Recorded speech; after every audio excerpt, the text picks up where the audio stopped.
अस्सलाम वालेकुम स्टूडेंट। इससे पिछले लेक्चर में हमने पेरिफेरल नर्वस सिस्टम के 2 पार्ट्स डिस्कस किए थे।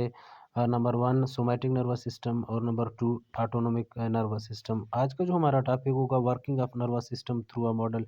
एक मॉडल के थ्रू हम देखते हैं कि हमारे पास जो वर्किंग ऑफ नर्वस सिस्टम है वो किस तरह काम करती है, यानी सेंट्रल हमारे sensory neurons first of all stimulus हो गया, फिर हमारे जो रिसेप्टर हैं, फिर इंटर न्यूरॉन्स और फिर मोटर न्यूरॉन्स यानी जो इफेक्ट प्रोड्यूस करते हैं हम उसके बारे में आज स्टडी करेंगे। सबसे तो पहले मिसाल के तौर पर एक गिलास ऑफ वाटर है, ये एक स्टिमुलस हो गया। अब गिलास ऑफ वाटर तो नीचे रखा हुआ, यानी मिसाल के तौर पर आपकी टेबल पे रखा हुआ, तो सेंसरी न्यूरॉन्स यानी जो रिसेप्टर्स थे, सेंसरी न्यूरॉन्स आइज़ ने आपकी गिलास को पड़ी हुई गिलास को देखा, तो यानी आपके बॉडी को क्या हुआ था कि क्यों आपने गिलास देखा, गिलास के अंदर तो पानी है।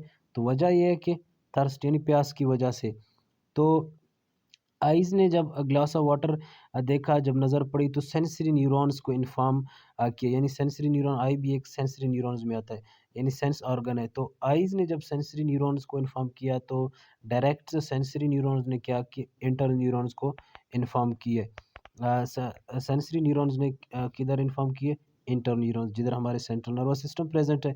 फिर इंटर न्यूरॉन्स ने एक मैसेज मज़ीद आगे कन्वे किए मोटर न्यूरॉन के थ्रू, क्योंकि आखिरी जो वर्किंग है वो मोटर न्यूरॉन की है। तो मोटर न्यूरॉन ने जब इफ़ेक्टर्स यानी एक इफ़ेक्ट प्रोड्यूस की, और वो इफ़ेक्ट क्या मसल्स हो सकते हैं, ग्लैंड्स हो सकते हैं, या आपके स्किन्स हो सकते हैं, यानी जिस आप अपने हाथों से उस चीज़ को उठाते हो। तो वो मोटर न्यूरॉन्स ने क्या किए, उस जो ग्लास ऑफ वाटर था उसको पिक किया। यानी कि ये एक ओवरऑल इसी तरह मॉडल है। इसी मॉडल से यानी सेंसरी न्यूरॉन्स काम करते हैं, फिर इंटर न्यूरॉन्स और फिर मोटर न्यूरॉन। किस तरह एक स्टिमुलस है, फिर उस स्टिमुलस में रिसेप्टर काम करता है, फिर रिसेप्टर सेंट्रल नर्वस सिस्टम से, फिर मोटर न्यूरॉन एक इफ़ेक्ट प्रोड्यूस करता है, तो उस इफ़ेक्टर के थ्रू हम उस चीज़ को उठाते हैं।